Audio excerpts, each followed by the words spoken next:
Good morning, good afternoon, good evening and welcome to secretariat scholar. അപ്പോൾ നമ്മൾ കഴിഞ്ഞ വീഡിയോയിൽ നമ്മൾ 20 മിനിറ്റ് എടുത്ത് നമ്മൾ സെക്ഷൻ 3 ഓഫ് കമ്പനീസ് ആക്ട് 2013 നമ്മൾ ഡീറ്റെയിൽഡ് ആയിട്ട് കണ്ടു. കഴിഞ്ഞ വീഡിയോയിൽ പറഞ്ഞിരുന്നു ഈ വീഡിയോയിൽ നമ്മൾ വിത്തിൻ 3 മിനിറ്റ്സ് അത് കംപ്ലീറ്റ് ആക്കും. ചിലപ്പോൾ 3 മിനിറ്റ്സിന് മുമ്പേ നമ്മൾ റിവൈസ് ചെയ്ത് കംപ്ലീറ്റ് ആക്കും. കാരണം അത് ഒരു ചെറിയൊരു പോർഷൻ ആണ് basically. Anyway let's see what we learn in section 3 of companies act. So section 3 says about formation of a company. നമ്മൾ അതിനകത്ത് എന്തൊക്കെയാണ് പഠിച്ചത്? കമ്പനി 3 തരത്തിൽ നമുക്ക് ഫോം ചെയ്യാം. ഒന്നില്ലെങ്കിൽ ഒരു പബ്ലിക് ലിമിറ്റഡ് കമ്പനി ആയിട്ട് ഫോം ചെയ്യാം, ഇല്ലെങ്കിൽ പ്രൈവറ്റ് ലിമിറ്റഡ് കമ്പനി ആയിട്ട് ഫോം ചെയ്യാം, അതുമല്ലെങ്കിൽ ഒരു 1% കമ്പനി ആയിട്ട് നമുക്ക് ഫോം ചെയ്യാം. പബ്ലിക് ലിമിറ്റഡ് കമ്പനി ആണെങ്കിൽ മിനിമം നമ്പർ ഓഫ് മെമ്പേഴ്സ് എത്രയായിരുന്നു? Minimum number of members is 7. Private limited company ആണെങ്കിൽ മിനിമം 2 മെമ്പേഴ്സ് നിർബന്ധമായിട്ടും വേണം. OPC ആണെങ്കിൽ മിനിമം ആൻഡ് മാക്സിമം ഒരേ ഒരു വ്യക്തിയാണ് മെമ്പർ ആയിട്ട് ഉണ്ടാവാൻ പാടുള്ളൂ. And that to in case of OPC അതൊരു നാച്ചുറൽ പേഴ്സൺ ആയിരിക്കണം എന്നും നമ്മൾ പഠിച്ചു. ഇവരെങ്ങനെയാണ് മെമ്പർ ആവുന്നത്? By subscribing the name to memorandum of association. Fine. Then moving forward we learn that OPCയുടെ കേസിൽ വരുമ്പോൾ നമുക്ക് കമ്പൽസറി ആയിട്ട് ഇൻകോർപ്പറേഷൻ ടൈമിൽ തന്നെ നമ്മൾ എന്ത് ചെയ്യണം? ഒരു നോമിനീനെ നോമിനേറ്റ് ചെയ്യണം. ഒരു വ്യക്തിയെ നമ്മൾ നോമിനേറ്റ് ചെയ്യണം. ആൻഡ് ആ വ്യക്തിയുടെ റിട്ടൺ കൺസെന്റ് നമ്മൾ മുൻപേ കൈപ്പറ്റിയിരിക്കണം. ആൻഡ് ഇൻകോർപ്പറേഷൻ ഡോക്യുമെന്റ്സ് ഫയൽ ചെയ്യുന്ന സമയത്ത് നമ്മൾ എന്ത് ചെയ്യണം? ഈ റിട്ടൺ കൺസെന്റ് കൂടി ഒപ്പം ഫയൽ ചെയ്തിരിക്കണം. ഓൾസോ നമ്മൾ കണ്ടു ഒരു പ്രിസ്ക്രൈബ് ഫോർമാറ്റ് റൂൾസിനകത്ത് പ്രൊവൈഡ് ചെയ്തിട്ടുണ്ട്. ആ റൂൾസിലേക്ക് നമ്മൾ അധികം പോയില്ല. എന്നാലും ഈ ഫോർമാറ്റ്, ഈ പ്രൊസീജിയർ ഫോളോ ചെയ്തുകൊണ്ട് നോമിനിക്ക് താൻ കൊടുത്ത റിട്ടൺ കൺസെന്റ് ക്യാൻസൽ ചെയ്യാനും നോമിനേറ്റ് ചെയ്ത വ്യക്തി, അതായത് ഓഫീസിലെ മെമ്പറിന് വേണമെങ്കിൽ നോമിനിനെ മാറ്റാനുമുള്ള ഒരു പവർ സെക്ഷൻ 3 വഴി കൊടുത്തിട്ടുണ്ട്. And further it says that ഈ കാരണത്താൽ, ഏത് കാരണത്താൽ? നോമിനിയുടെ പേര് മാറ്റുന്നതിലൂടെ മെമ്മോറാണ്ടം ഓഫ് അസോസിയേഷനിൽ വരുന്ന മാറ്റങ്ങളെ ഓൾട്ടറേഷൻ ഓഫ് മെമ്മോറാണ്ടം ആയിട്ട് കണക്കാക്കില്ല എന്നും പഠിച്ചു. ആൻഡ് സബ്സെക്ഷൻ 2 നമ്മൾ പഠിച്ചു മേൽപ്പറഞ്ഞ 3 കമ്പനികൾ, അതായത് പബ്ലിക് ലിമിറ്റഡ്, പ്രൈവറ്റ് ലിമിറ്റഡ് അല്ലെങ്കിൽ OPC. OPC is generally categorized as a private limited company. അതും കൂടി നമ്മൾ സെക്ഷൻ 3 സബ്സെക്ഷൻ 1 കണ്ടിരുന്നു. സബ്സെക്ഷൻ 2 പറയണം ഈ കമ്പനികളെല്ലാം 3 തരത്തിൽ നമുക്ക് ഇൻകോർപ്പറേറ്റ് ചെയ്യാം. എങ്ങനെ? ഒന്നില്ലെങ്കിൽ കമ്പനി ലിമിറ്റഡ് ബൈ ഷെയർസ് ആയിരിക്കാം, ഇല്ലാന്നുണ്ടെങ്കിൽ കമ്പനി ലിമിറ്റഡ് ബൈ ഗ്യാരണ്ടി ആയിരിക്കാം, ഇല്ലാന്നുണ്ടെങ്കിൽ അൺലിമിറ്റഡ് കമ്പനി ആയിരിക്കാം. So that was all about section 3. And now in this section നമ്മൾ സെക്ഷൻ 3A, 4 ആൻഡ് സെക്ഷൻ 5 നമ്മൾ നോക്കുന്നതായിരിക്കും. Okay, let's move forward. So section 3 നമ്മൾ പഠിച്ചു. ഇനി നമ്മൾ സെക്ഷൻ 3A പോവാണ്. ഞാൻ ഓരോ സെക്ഷനും സെക്ഷൻ ബെയറാക്റ്റിൽ നിന്ന് എടുത്ത് ഓരോ സെക്ഷനും അതേപോലെ വായിച്ച് മനസ്സിലാക്കി തരാൻ ശ്രമിക്കും. കാരണം പലർക്കും എനിക്ക് തോന്നുന്നു ഒരുപക്ഷെ ഞങ്ങളും എക്സിക്യൂട്ടീവിൽ ചേർന്ന സമയത്ത് നേരിട്ടൊരു പ്രശ്നമാണ് നിയമം, ആ ബെയറാക്റ്റ് വായിക്കാനായിട്ട് മനസ്സിലാക്കില്ല. ലൈക്ക് നമ്മൾ ചിലപ്പോൾ ആ ഒരു കോമയുടെ സ്ഥാനത്തൊക്കെ നമ്മൾ പ്രോപ്പറായിട്ട് ആ കോമയൊക്കെ കണക്കിലെടുത്തുകൊണ്ട് തന്നെ സംഭവം വായിച്ച ഒരുപക്ഷെ നമുക്ക് അർത്ഥം ഓട്ടോമാറ്റിക്കലി മനസ്സിലാവേണ്ടതാണ്. പക്ഷേ ചില സാഹചര്യങ്ങളിൽ ഇതിൻ്റെയൊക്കെ സെക്ഷൻ എന്ന് പറഞ്ഞാൽ ചിലപ്പോൾ ഒരു സിംഗിൾ പേജ് മുഴുവൻ ഒറ്റ സിംഗിൾ സെൻറ്റൻസ് ആയിട്ടായിരിക്കും അവർ ഡ്രാഫ്റ്റ് ചെയ്തിട്ടുണ്ടാവും. അപ്പോൾ ഇത് വായിക്കാനായിട്ട് ചിലവർക്ക് ബുദ്ധിമുട്ട് അനുഭവപ്പെടും. സോ നമ്മൾ ആ സെക്ഷൻ ബെയറാക്കിൽ നിന്ന് വായിച്ചിട്ടായിരിക്കും എല്ലാ സംഭവങ്ങളും എക്സ്പ്ലെയിൻ ചെയ്ത് തരിക. ഇച്ചിരി സ്ലോ ആയിട്ടായിരിക്കും മുമ്പോട്ട് പോകുന്നത്. പക്ഷെ കുറച്ച് നിങ്ങൾക്ക് സ്പീഡ് വേണമെന്ന് ആഗ്രഹം ഉണ്ടെങ്കിൽ ഒരു 2x ഇട്ട് കേൾക്കുക. കുഴപ്പമൊന്നും 2x കേട്ടാൽ ചിലപ്പോൾ ഒരു പക്ഷേ അധികം സ്പീഡ് 1.5x ഇട്ട് കേൾക്കുക. കാരണം നിങ്ങൾക്ക് ടൈം കുറച്ച് കമ്പാരിറ്റീവ്ലി കുറവായിരിക്കും. ആൻഡ് എല്ലാ വീഡിയോയ്ക്ക് ശേഷവും ഞാൻ നെക്സ്റ്റ് വീഡിയോ പ്രിപ്പയർ ചെയ്യുമ്പോൾ നേരത്തെ പഠിപ്പിച്ച സെക്ഷൻ്റെ ഒരു ബ്രീഫ്, ഒരു സമ്മറി വേർഷൻ ഞാൻ ഒരു 3 to 5 മിനിറ്റ്സിൽ നമുക്ക് സമ്മറൈസ് ചെയ്ത് എടുക്കാം. സോ ദാറ്റ് നിങ്ങൾക്ക് റിവിഷൻ ടൈമിൽ ആ ഒരു സിംഗിൾ വീഡിയോ കണ്ടാലും മതിയാകും. Now, anyway, moving forward to section 3A. 3A speaks about several liability, severely liable in certain cases. അത് വേറെ ഒന്നുമല്ല പറഞ്ഞാൽ അധികം ഡിസ്കസ് ചെയ്യുന്ന ടോപ്പിക്കും അല്ല. സോ ഞാൻ ആദ്യം ജസ്റ്റ് ഒന്ന് ഡിസ്കസ് ചെയ്തിട്ട് നമുക്ക് ബെയർ ആക്ട് വായിക്കാം. അതിനകത്ത് പറയുന്ന മറ്റൊന്നുമില്ല. അതായത് നമ്മൾ സെക്ഷൻ 3 കണ്ടു. അതായത് ഒരു പബ്ലിക് ലിമിറ്റഡ് കമ്പനി ആണെങ്കിൽ മിനിമം നമ്പർ ഓഫ് മെമ്പേഴ്സ് 7 ആയിരിക്കണം. പ്രൈവറ്റ് ലിമിറ്റഡ് കമ്പനി ആണെങ്കിൽ മിനിമം 2 മെമ്പേഴ്സ് വേണം. OPC ആണെങ്കിൽ മിനിമം ഒരാൾ മെമ്പറായിട്ട് വേണം. And that natural person. Suppose ഏതെങ്കിലും ഒരു സാഹചര്യത്തിൽ ഈ നമ്പർ ഓഫ് മെമ്പേഴ്സ് ഈ പറഞ്ഞ പർട്ടിക്കുലർ ലിമിറ്റിനേക്കാളും താഴേക്ക് വരികയാണ്. ഫോർ എക്സാമ്പിൾ, ഒരു പബ്ലിക് ലിമിറ്റഡ് കമ്പനിയിൽ 7 മെമ്പേഴ്സായിട്ട് നമ്മൾ ഇൻകോർപ്പറേറ്റ് ചെയ്തു. ഒരാൾ മരണപ്പെട്ടു പോയി. അങ്ങനെയാണെങ്കിൽ മെമ്പേഴ്സിൻ്റെ കൗണ്ട് കുറഞ്ഞ് 6 പോകും. സോ സെക്ഷൻ 3A പറയുന്നു ഒരു 6 മാസക്കാലം വരെ വേണമെങ്കിൽ ഇങ്ങനെ മുമ്പോട്ട് പോകാം. പക്ഷേ വിത്തിൻ 6 months പീരീഡ് ഈ നമ്പർ ഓഫ് മെമ്പേഴ്സ് റെഡ്യൂസ് ആയി കഴിഞ്ഞാൽ within A period of 6 months എന്ത് ചെയ്യണം? നമ്മൾ ആ കൗണ്ട് നിയമപ്രകാരമുള്ള കൗണ്ടിലേക്ക് എത്തിക്കണം. എത്തിക്കാത്ത പക്ഷം നമ്മുടെ കമ്പനിക്ക് ഒരു ലിമിറ്റഡ് ലയബിലിറ്റി എന്നുള്ളൊരു അഡ്വാൻറ്റേജ് ഉണ്ട്. ആ അഡ്വാൻറ്റേജ് അങ്ങ് എടുത്ത് മാറ്റപ്പെടും. പിന്നീട് ഉണ്ടാകുന്ന എന്ത് നഷ്ടത്തിനാണെങ്കിലും ഈ മെമ്പേഴ്സ് എല്ലാവരും തന്നെ, ബാക്കിയുള്ള എത്ര മെമ്പേഴ്സാണോ ആ എല്ലാവരും തന്നെ സിവിയർലി ലയബിൾ ആയിരിക്കും. അതായത് അവർക്കെതിരെ നമുക്ക് കേസ് ഫയൽ ചെയ്യാനും സാധിക്കും എന്നാണ് സെക്ഷൻ 3A പറയുന്നത്. സോ ലെറ്റ്സ് സീ സെക്ഷനകത്ത് നിന്ന് എഴുതിയിരിക്കുന്നത് നോക്കാം. If at any time the number of members of a company is reduced, in the case of public company below 7, in the case of private company below 2, and the company carries on business for more than 6 months while the number of members is so reduced, every person who is a member of the company during the time that it so carries on business after those 6 months and is cognizant of the fact that it is carrying on business with less than 7 members or 2 members, as the case may be, shall be severely liable for the payment of the whole debts of the company contracted during that time and may be severely sued therefore. Section 3A നമുക്ക് just ഒന്ന് അറിഞ്ഞിരിക്കുക, മുമ്പോട്ട് പോവുക. ഒപ്പം തന്നെ പഠിക്കുമ്പോൾ നമ്മൾ ഈ സെക്ഷൻസ് ഒന്ന് ഓർത്ത് വെക്കുക. അകത്തുള്ള സബ് സെക്ഷൻസ് ഞാൻ ഡീറ്റെയിൽ ആയിട്ട് ഞാൻ സബ് സെക്ഷൻ നമ്പർ എടുത്ത് പറഞ്ഞ് പഠിപ്പിക്കുന്നില്ല, കാരണം അത് നിങ്ങളിപ്പോൾ അധികം കോൺസെൻട്രേറ്റ് ചെയ്യേണ്ടാത്ത ഏരിയ. കാരണം ഇത്രയും സെക്ഷൻസ് പഠിക്കുമ്പോൾ എന്തായാലും അതിൻ്റെ സബ് സെക്ഷൻസ് എല്ലാം തന്നെ ഓർത്തിരിക്കാൻ നല്ല ബുദ്ധിമുട്ടായിരിക്കും. അതുകൊണ്ട് നമുക്ക് സെക്ഷൻസ് മാത്രം ഒന്ന് ഓർത്തിരിക്കാനായിട്ട് ശ്രമിക്കുക. സെക്ഷൻസ് മാത്രം എന്തായാലും ഓർത്തിരിക്കുക. സെക്ഷൻ 3 നമ്മൾ പഠിച്ചെന്തായിരുന്നു, ഫോർമേഷൻ ഓഫ് കമ്പനിയെ പറ്റിയാണ് പറയുന്നത്. അതിനകത്ത് എന്തൊക്കെയാണ് പറയുന്നത് ഞാൻ ആദ്യമേ ഡിസ്കസ് ചെയ്ത് പോയി. ഇപ്പോൾ 3A നമ്മൾ കവർ ചെയ്തു. Severely liable in certain cases, ചില സാഹചര്യങ്ങളിൽ മെമ്പേഴ്സിന് സിവിയർ ലയബിലിറ്റി വരും എന്നുള്ള കേസാണ് നമ്മൾ പറയുന്നത്. അതായത് അവർക്കെതിരെ നമുക്ക് കേസ് ഫയൽ ചെയ്യാൻ പറ്റുന്ന ഒരു സാഹചര്യം. എങ്ങനെയാണ്, നിയമപ്രകാരമുള്ള ആ ഒരു പർട്ടിക്കുലർ മെമ്പേഴ്സിൻ്റെ കൗണ്ട് കുറഞ്ഞു പോവുകയാണ്. കുറഞ്ഞു പോയിട്ടും അവരത് അറിഞ്ഞു വെച്ചുകൊണ്ട് തന്നെ ഒരു 6 മാസത്തിൽ കൂടുതൽ ബിസിനസ് മുമ്പോട്ട് നീക്കുകയാണെങ്കിലാണ് 3A ആപ്ലിക്കബിൾ ആവുക. Now moving forward, let's see section 4. Section 4 speaks about memorandum of association. So ഒരു കമ്പനിയുടെ നിയമപുസ്തകം എന്ന് പറഞ്ഞാൽ ഡെഫിനറ്റ്ലി കമ്പനീസ് ആക്ട് എല്ലാ കമ്പനികൾക്കും ആപ്ലിക്കബിൾ ആണ്. ആൻഡ് ഈ കമ്പനീസ് ആക്ടിൻ്റെ ഉള്ളിൽ നിന്നുകൊണ്ട് തന്നെ കമ്പനിയുടെ സ്പെസിഫിക് ആയിട്ട് ഓരോ കമ്പനിയുടെയും internal matters as well as അതിൻ്റെ സ്ട്രക്ചർ ഗവേൺ ചെയ്യുക. Memorandum of association and articles of association എന്ന് പറഞ്ഞ ഇതിൻ്റെ ഡോക്യുമെന്റ്സ് ആണ്. And we generally call them as charter documents. Okay, CHARTER, charter documents എന്ന് നമ്മൾ വിളിക്കുക. സോ ഈ കമ്പനീസ് ആക്ടിൻ്റെ പരിധിയിൽ കടന്നില്ല, ഈ കമ്പനീസ് ആക്ടിൽ പറഞ്ഞിരിക്കുന്ന റെസ്ട്രിക്ഷൻസിനെ മറികടന്ന് നമുക്ക് ഒരിക്കലും മെമ്മോറാണ്ടം ക്രിയേറ്റ് ചെയ്യാൻ സാധിക്കില്ല. കമ്പനീസ് ആക്ടിനകത്ത് നിന്നുകൊണ്ട് തന്നെ നമുക്ക് മെമ്മോറാണ്ടം ഓഫ് അസോസിയേഷൻ രൂപീകരിക്കാൻ സാധിക്കുകയുള്ളൂ. വേറെ ബാക്കി പറഞ്ഞാൽ കമ്പനീസ് ആക്ടിനെ വയലേറ്റ് ചെയ്ത് നമുക്ക് മെമ്മോറാണ്ടം ഓഫ് അസോസിയേഷനോ ആർട്ടിക്കിൾസ് ഓഫ് അസോസിയേഷനോ രൂപീകരിക്കാൻ സാധിക്കില്ല. സോ കമ്പനീസ് ആക്ടിന് അകത്ത് നിന്നുകൊണ്ട് തന്നെ നമ്മൾ മെമ്മോറാണ്ടം രൂപീകരിക്കുന്നു, മെമ്മോറാണ്ടത്തിന് അകത്ത് നിന്നുകൊണ്ട് തന്നെ നമ്മൾ ആർട്ടിക്കിൾസ് രൂപീകരിക്കുന്നു. വേറെ ബാക്കി പറഞ്ഞാൽ മെമ്മോറാണ്ടത്തിൽ പറഞ്ഞിരിക്കുന്ന ഒരു കാര്യത്തിനും വയലേഷൻ ആവരുത് എന്ത് ആർട്ടിക്കിൾസിൽ പറഞ്ഞിരിക്കുന്ന എന്തെങ്കിലും കാര്യം. Articles basically internal management structure govern ചെയ്യുന്ന ഒരു ഡോക്യുമെന്റ് ആണ്. ആർട്ടിക്കിൾസിൽ പല പല ക്ലോസുകൾ ഉണ്ടാവും, ഒത്തിരിയേറെ ക്ലോസുകൾ വേണമെങ്കിൽ 90 ക്ലോസ് വരെ ഉണ്ടാവും. മെമ്മോറാണ്ടം ഓഫ് അസോസിയേഷനിൽ മെയിൻലി ഇത്രയും ക്ലോസാണ്, 1 2 3 4 5 6 6 ക്ലോസാണ് മെയിൻലി ഉള്ളത്. അപ്പോൾ എന്തൊക്കെയാണ് മെമ്മോറാണ്ടം ഓഫ് അസോസിയേഷനിൽ ക്ലോസുകൾ, മെയിൻ ക്ലോസുകൾ എന്ന് നമുക്ക് പഠിക്കാം. ഇത് കൊടുത്തിരിക്കുന്ന സെക്ഷൻ 4 ഓക്കെ.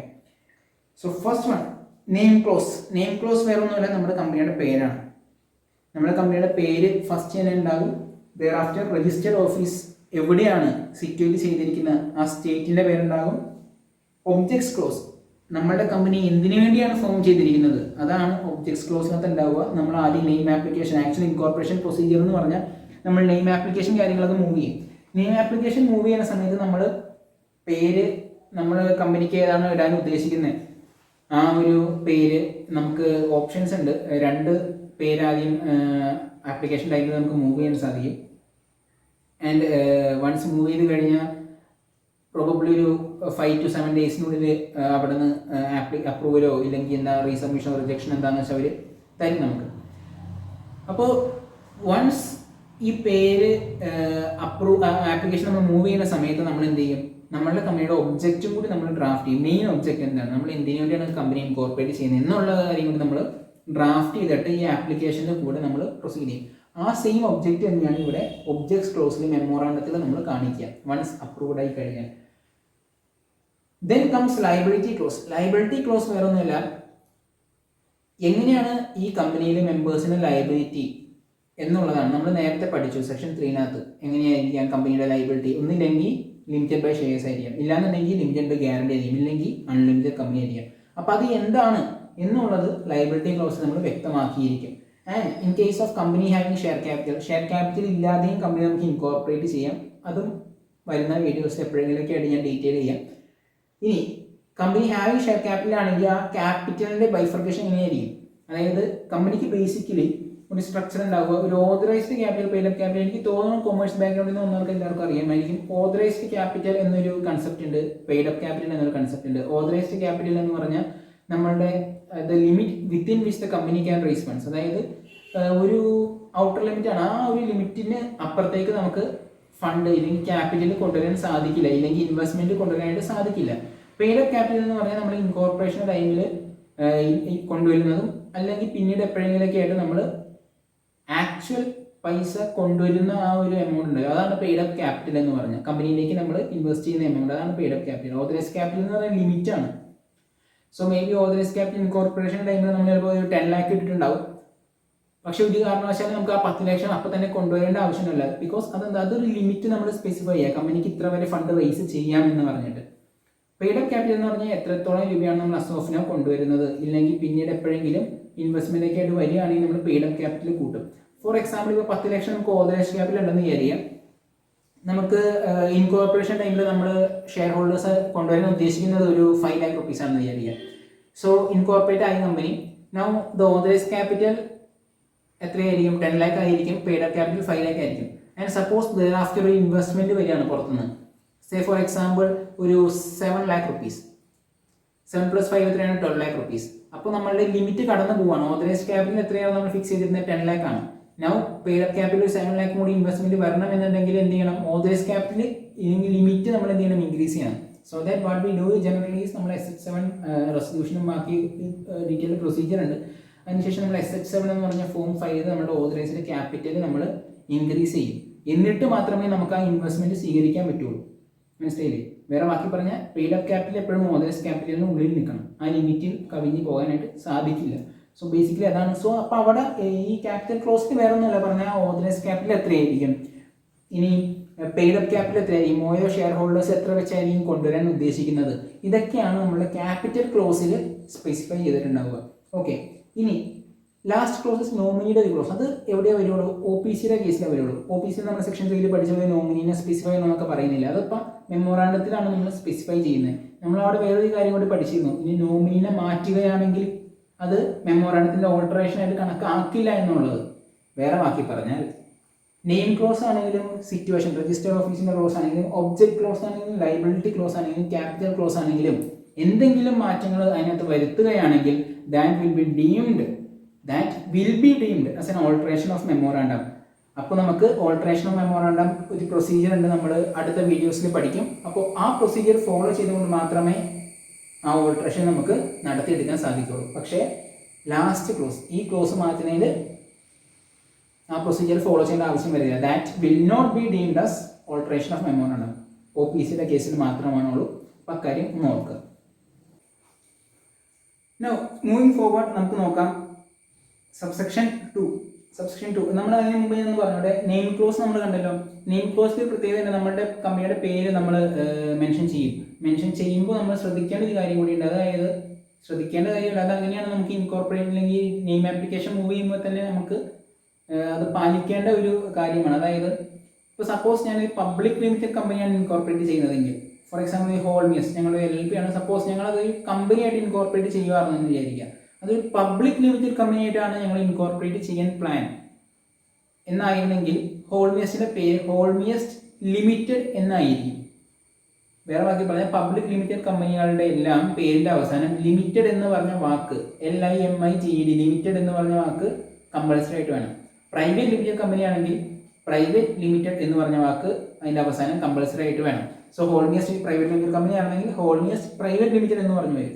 സപ്പോസ് അതൊരു OPC ആണെന്നെങ്കിലോ OPC പ്രൈവറ്റ് ലിമിറ്റഡ് എന്ന് പറഞ്ഞു വരും. OPC എന്ന് പറഞ്ഞാൽ ഇപ്പോൾ സപ്പോസ് ഹോൾമിയസ് OPC എന്ന് നമ്മൾ ബ്രാക്കറ്റിൽ പ്രൈവറ്റ് ലിമിറ്റഡ് എന്ന് പറഞ്ഞു വരും. കാരണം OPC ജനറലി എന്തായാലും കണക്കാക്കുക പ്രൈവറ്റ് ലിമിറ്റഡ് കമ്പനിയായിട്ട് കണക്കാക്കുക. ഇത് എവിടെ പറഞ്ഞിരുന്നത്? സെക്ഷൻ 3 നമ്മൾ പഠിച്ചു. സോ ഈ കാര്യങ്ങൾ ഒന്ന് മനസ്സിൽ വെച്ചേക്കുക. നൗ മൂവിങ് ഫോർവേഡ് നമ്മൾ ഇന്ന് നോക്കാൻ പോകുന്നത് ഈ നെയിം റിലേറ്റഡ് ആയിട്ടുള്ള കുറച്ച് നിയമങ്ങൾ കാര്യങ്ങളാണ്. പേരിടുമ്പോൾ എന്തൊക്കെ ശ്രദ്ധിക്കണം എന്നുള്ള കാര്യങ്ങൾ നമ്മൾ ഇനി കാണാൻ പോവുക. Subsection 2 states that the name stated in the memorandum shall not be identical with or resemble too nearly to the name of an existing company registered under this act or in previous company law. Simple, അതായത് already existing ആയിട്ടുള്ള ഒരു കമ്പനിയുടെ പേരായിട്ട് സാമ്യം ഉണ്ടാകാൻ പാടില്ല. ഇതിനകത്ത് സാമ്യം പല രീതിക്ക് വരാം. ഫോർ എക്സാമ്പിൾ, ഒരു പർട്ടിക്കുലർ വേർഡിൽ ഒരു പേരിൽ ഇപ്പോൾ ഒരു കമ്പനി ഉണ്ടാവും, ആ പേരിൻ്റെ കൂടെ അതിനെ ഡിഫറൻഷ്യേറ്റ് ചെയ്യാൻ വേണ്ടി ചിലപ്പോൾ ഒരു സഫിക്സോ പ്രിഫിക്സോ ആഡ് ചെയ്തിട്ടിടും. അതായത് ഇപ്പോൾ ഹോൾമിയസ് എന്ന് പറഞ്ഞ പേര്, അതിൻ്റെ ഫ്രണ്ടിൽ ചിലപ്പോൾ വേറെ എന്തെങ്കിലും വാക്കും കൂടി ആഡ് ചെയ്തിട്ട് ഹോൾമിയസ് എന്ന് ചേർക്കും. അതും റിസംബ്ലൻസ് ആണ്. സ്പീക്ക് ഇംഗ്ലീഷ് പ്രൈവറ്റ് ലിമിറ്റഡ് എന്ന് പറഞ്ഞൊരു കമ്പനി, വേറൊരു കമ്പനി ഓൾറെഡി രജിസ്റ്റേർഡ് ആണെന്ന് വിചാരിക്കുക, സ്പീക്ക് ഇംഗ്ലീഷ് പ്രൈവറ്റ് ലിമിറ്റഡ്, വേറൊരു കമ്പനി ഇൻകോർപ്പറേറ്റ് ചെയ്യാൻ വരികയാണ് സ്പോക്കൺ ഇംഗ്ലീഷ് പ്രൈവറ്റ് ലിമിറ്റഡ് എന്ന് പറഞ്ഞിട്ട്. അത് പോസിബിൾ അല്ല. ഈ ഹോൾമിയസ്റ്റ് ഒഴികെ ഇനി ഞാൻ പറയുന്ന 1-2 എക്സാമ്പിൾസ് ഒക്കെ ഓൾറെഡി റൂളിനകത്ത് കൊടുത്തേക്കുന്ന എക്സാമ്പിൾസ് ആണ് കേട്ടോ. ഗ്രീൻ ലിമിറ്റഡ് എന്ന് പറഞ്ഞൊരു കമ്പനി ഓൾറെഡി രജിസ്റ്റേർഡ് ആണെന്ന് വിചാരിക്കുക, ഗ്രീൻസ് ലിമിറ്റഡ്, അതായത് ഗ്രീനിൻ്റെ അപ്പുറത്ത് ഒരു എസ് കൂടി ഗ്രീൻസ് ലിമിറ്റഡ് എന്നാക്കിയിട്ട് നമ്മൾ പേര് അപ്ലൈ ചെയ്യാം, കിട്ടത്തില്ല. അപ്പോൾ ഇങ്ങനെയുള്ള റിസംബ്ലൻസുകൾ എന്തായാലും അനുവദിക്കത്തില്ല. Now moving forward, subsection 2 clause b നകത്ത് പറയുന്നു, name stated in the memorandum shall not be such that its use by the company will constitute an offence under any law for the time being in force or is undesirable in the opinion of central government. Central ഗവൺമെൻറ്റിന് അത് ഉചിതമല്ല, ആ പേര് ഉചിതമല്ല എന്ന് തോന്നുവാണെങ്കിൽ definitely അവർക്ക് reject ചെയ്യാൻ സാധിക്കും.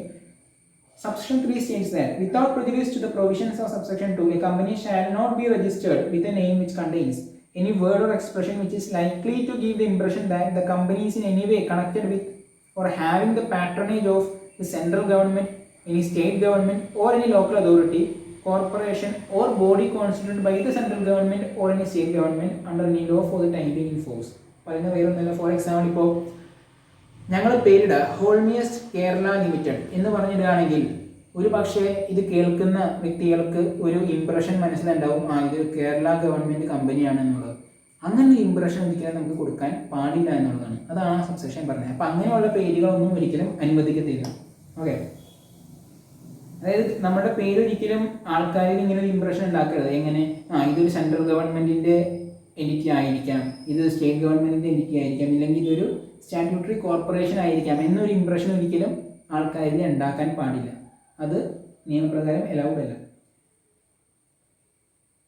Now, subsection 4 says that a person may make an application in such form and manner accompanied by such fee as may be prescribed to the registrar for reservation of name. ഇത് വേറെ ഒന്നല്ല പറഞ്ഞാൽ നമ്മൾ ഇൻകോർപ്പറേഷന് മുൻപ് ഇല്ലെങ്കിൽ ഇൻകോർപ്പറേഷൻ്റെ ഒപ്പം തന്നെ, അതായത് നമുക്ക് 2 രീതിയിൽ നമുക്ക് ഇൻകോർപ്പറേഷൻ ചെയ്യാം. ഇത് ഔട്ട് ഓഫ് ദ ബോക്സ് കുറച്ച് എക്സ്പ്ലനേഷൻ ആണ്, എന്നാലും കുറച്ച് ഇരിക്കട്ടെ എന്ന് വിചാരിച്ചിട്ടാണ്. അതായത് നമ്മൾ ഇൻകോർപ്പറേഷൻ ടൈമിൽ ഒന്നില്ലെങ്കിൽ നമുക്ക് നെയിം ആപ്ലിക്കേഷൻ ആദ്യം മൂവ് ചെയ്തിടാം. നെയിം ആപ്ലിക്കേഷൻ മൂവ് ചെയ്തിട്ട് നമുക്ക് നെയിം അപ്രൂവ് ആവുന്നത് വെയിറ്റ് ചെയ്തിരിക്കാം. വൺസ് നെയിം അപ്രൂവ് ആയി കഴിഞ്ഞാൽ നമുക്ക് ബാക്കിയുള്ള ഡോക്യുമെൻറ്റ്സ് പ്രിപ്പയർ ചെയ്ത് മുമ്പോട്ട് പോകാം. ഇല്ലാന്നുണ്ടെങ്കിൽ നമുക്ക് നെയിം ആപ്ലിക്കേഷൻ ടൈമിൽ തന്നെ നമുക്ക് എന്ത് ചെയ്യാം, ഇൻകോർപ്പറേഷൻ ഡോക്യുമെൻറ്റ്സ് ആയ memorandum of association, articles of association, ബാക്കി സ്പൈസ് പ്ലസ് പാർട്ട് ബി എന്ന് പറയും. അതായത് നമ്മുടെ ഡയറക്ടേഴ്സിൻ്റെയും ഷെയർ ഹോൾഡേഴ്സിൻ്റെയും കാര്യങ്ങൾ, ഡീറ്റെയിൽസ് കാര്യങ്ങളൊക്കെ ഉണ്ടാവും. അപ്പോൾ ഇതെല്ലാം ഫില്ല് ചെയ്ത് നമുക്ക് ഒന്നിച്ച് മൂവ് ചെയ്യാം. 2 ഓപ്ഷനിൽ ഏതൊന്നും ചൂസ് ചെയ്യാം. ഇനി പറയുന്നു നെയിം ആപ്ലിക്കേഷൻ എങ്ങനെയാണ് ചെയ്യേണ്ടതെന്നാണ് പറയുന്നത്. നെയിം ആപ്ലിക്കേഷൻ ചെയ്യേണ്ടത് വേറൊരു രീതിക്കല്ല, അതായത് സിമ്പിൾ ഇത്ര മനസ്സിലാക്കി വെച്ചാൽ നമുക്ക് നെയിം ആപ്ലിക്കേഷൻ റൺ എന്ന് പറഞ്ഞൊരു ഫോമിൽ കൂടി നമ്മൾ മൂവ് ചെയ്യുക. ഈ ഫോമിനകത്ത് RUN run reserve unique name. അപ്പോൾ ഇതിനകത്ത് നമ്മൾ 2 ഓപ്ഷൻ ഉണ്ട്. നമുക്ക് 2 പേരുകൾ കൊടുക്കാനുള്ള ഓപ്ഷൻ ഉണ്ട്. അതിനകത്ത് ഏതെങ്കിലും ഒരു പേരായിരിക്കും അപ്രൂവ് ആവുക, സിമിലാരിറ്റി ഒന്നും ഇല്ലാത്ത പേരുകൾ. അപ്പോൾ first in order of priority നമ്മൾ കൊടുക്കാം, ഫസ്റ്റ് ഓപ്ഷൻ, സെക്കൻഡ് ഓപ്ഷൻ എന്ന് പറഞ്ഞിട്ട്. ഒപ്പം തന്നെ നമ്മൾ എന്ത് ചെയ്യും, നമ്മളുടെ കമ്പനിയുടെ മെയിൻ ഒബ്ജക്റ്റ് നമ്മൾ ഡ്രാഫ്റ്റ് ചെയ്യും. മെയിൻ ഒബ്ജക്റ്റ് മീൻസ് നമ്മുടെ കമ്പനി എന്തിനു വേണ്ടിയാണ് ഇൻകോർപ്പറേറ്റ് ചെയ്യാൻ ഉദ്ദേശിച്ചത്, നമ്മുടെ business activity, main business activity എന്താണോ അതുകൂടി മെൻഷൻ ചെയ്യും. ഒപ്പം നമ്മൾ കൊടുക്കുന്ന ഈ പേരിൻ്റെ സിഗ്നിഫിക്കൻസ് എന്താണ്, എങ്ങനെയാണ് ഈ പേര് മറ്റുള്ളവരിൽ നിന്ന് വ്യത്യസ്തമാകുന്നത് എന്ന് പറഞ്ഞ് നമുക്ക് കാണിക്കാൻ ഒരു ഓപ്ഷൻ കൂടി ഉണ്ട്. അതൊന്നുമില്ല, നമ്മൾ വേർഡ് ഡോക്യുമെൻറ്റിനകത്ത് തന്നെ നമ്മൾ ടൈപ്പ് ചെയ്ത് കൊടുക്കുക, മെയിൻ ഒബ്ജക്റ്റും അതുപോലെ സിഗ്നിഫിക്കൻസ് ഓഫ് നെയിം. അപ്പം അതിന് ശേഷം ഇത് എങ്ങനെ കൊടുക്കേണ്ടത്, റൺ ഫോമിനകത്ത് നമ്മൾ കൊടുക്കുന്നു. അത് എന്ത് ചെയ്യുന്നു, നമ്മൾ 1000 rupees പേയ്മെൻറ്റ് കൊടുത്തിട്ടാണ് ഈ നെയിം ആപ്ലിക്കേഷൻ മൂവ് ചെയ്യുക. വൺസ് ഇത് അപ്രൂവ് ആയി കഴിഞ്ഞാൽ മാത്രമാണ് നമുക്ക് എന്ത് ചെയ്യാൻ പറ്റുള്ളൂ, പ്രൊസീഡ് ചെയ്യാൻ പറ്റുള്ളൂ. വൺസ് ഈ നെയിം അപ്രൂവ് ആയി കഴിഞ്ഞാൽ നമുക്ക് 20 days വരെ ഈ പേര് റിസർവ് ചെയ്ത് വെക്കും. 20 ദിവസം വരെ ഈ പേര് റിസർവ് ചെയ്ത് വെക്കും. 20 ദിവസത്തിന് ശേഷം നമുക്ക് എക്സ്റ്റെൻഡ് ചെയ്യാൻ പറ്റുന്ന എന്താണ്, ആൻഡ് അതിനകത്ത് നമുക്ക് സെപ്പറേറ്റ് പേയ്മെൻറ്റ് പിന്നെ കൊടുക്കേണ്ടി വരും 1000 rupees വെച്ചിട്ട്. സോ ലെറ്റ് സി എന്താണ് സബ്സെക്ഷൻ 4 പറയുന്നത്. A person may make an application in such form and manner and accompanied by such fee as may be prescribed to the registrar for the reservation of name set out in the application as the name of proposed company or the name to which the company proposes to change its name. ഒന്നില്ലെങ്കിൽ പുതിയൊരു കമ്പനിയുടെ പേരിന് വേണ്ടിയിട്ട്, ഇല്ലെങ്കിൽ already ഉള്ള പേര് മാറ്റാനായിട്ട് നമുക്ക് ആപ്ലിക്കേഷൻ മൂവ് ചെയ്യാം. Subsection 5 says that upon receipt of an application under subsection 4, the registrar may, on basis of information and documents furnished along with the application, reserve the name for a period of 20 days from the date of approval or such other period as may be prescribed. Provided that in case of an application for reservation of name or for change of its name by an existing company, the registrar may reserve the name for a period of 60 days from the date of approval. Okay, ബാക്കിയുള്ള കാര്യങ്ങളൊന്നും നിങ്ങൾ അധികം detailed ആയിട്ട് നോക്കേണ്ട ആവശ്യമില്ല. അവിടെ നമുക്ക് പെനാൽറ്റിയുടെ ക്ലോസുകൾ കാര്യങ്ങളൊക്കെ പറഞ്ഞു പോകുന്നുണ്ട്. ആ ഏരിയയിലേക്ക് നിങ്ങൾ പോകേണ്ടത്. കാരണം പെനാൽറ്റി ക്ലോസുകൾ കാര്യങ്ങളൊക്കെ നിങ്ങൾ പഠിക്കുകയാണെങ്കിൽ നിങ്ങൾ എല്ലാ സെക്ഷനിലും ഇതുപോലെ പെനാൽറ്റീസ് ഉണ്ടാവും. ഓർത്തിരിക്കുക, ദാറ്റ് ഈസ് നിയർലി ഇമ്പോസിബിൾ. അപ്പോൾ പിന്നെ എക്സാമിൻ്റെ സമയത്ത് നമുക്ക് ലക്ക് വെച്ച് എഴുതേണ്ടിയൊക്കെ വരും. എക്സാമിൽ പെനാൽറ്റി ക്ലോസ് ചോദിക്കാറുണ്ട്. അപ്പോൾ ഇമ്പോർട്ടൻറ്റ് പെനാൽറ്റി ക്ലോസ് നമ്മൾ എല്ലാ സെക്ഷനും പഠിച്ചതിന് ശേഷം നമുക്ക് എടുത്ത് പഠിക്കാം separately. Okay, that will be better. അപ്പോൾ സെക്ഷൻ 4 നമ്മൾ മെയിനായിട്ട് മനസ്സിലാക്കി വെക്കുക MOA ക്ലോസുകളാണ്. മെയിൻലി നെയിം ആപ്ലിക്കേഷൻ പ്രൊസീജിയർ ഞാൻ പറഞ്ഞ കാര്യങ്ങൾ ജസ്റ്റ് ഒന്ന് മനസ്സിൽ വെച്ചേക്കുക മാത്രം മതി. പിന്നെ പേര് സിമിലർ കമ്പനിയായിട്ട് ഓൾറെഡി എക്സിസ്റ്റിംഗ് അല്ലെങ്കിൽ രജിസ്റ്റേർഡ് ആയിട്ടുള്ള കമ്പനിയായിട്ട് സാദൃശ്യം പാടില്ല. ആൻഡ് ഈ 6 ക്ലോസുകൾ നിങ്ങൾക്ക് മനസ്സിലാക്കി വെച്ചേക്കുക. ഈ സെക്ഷൻ അത് പറയാത്ത വേറൊരു കാര്യം, നോമിനിയുടെ ക്ലോസ് ഓൾട്ടർ ചെയ്യുകയാണെങ്കിൽ അത് മെമ്മോറാണ്ടത്തിൻ്റെ ഓൾട്ടറേഷൻ ആയിട്ട് കണക്കാക്കിയിട്ട് ബാക്കി ഏത് ക്ലോസ് ഓൾട്ടർ ചെയ്താലും അത് മെമ്മോറാണ്ടത്തിൻ്റെ ഓൾട്ടറേഷൻ ആയിട്ട് കണക്കാക്കും. പ്രിസ്ക്രൈബ്ഡ് പ്രൊസീജിയർ ഫോളോ ചെയ്യണം. ഓക്കെ, ഇനി ഈ വീഡിയോ ഇത്രയേ ഉള്ളൂ. സെക്ഷൻ 3 ആൻഡ് സെക്ഷൻ 4 ഇതിൻ്റെ ഒരു short revision next video definitely ഉണ്ടാവും. And thereafter we will move forward to section 5. Section 5 speaks about articles of association. അപ്പോൾ അടുത്ത വീഡിയോയിൽ കാണാം. ബൈ.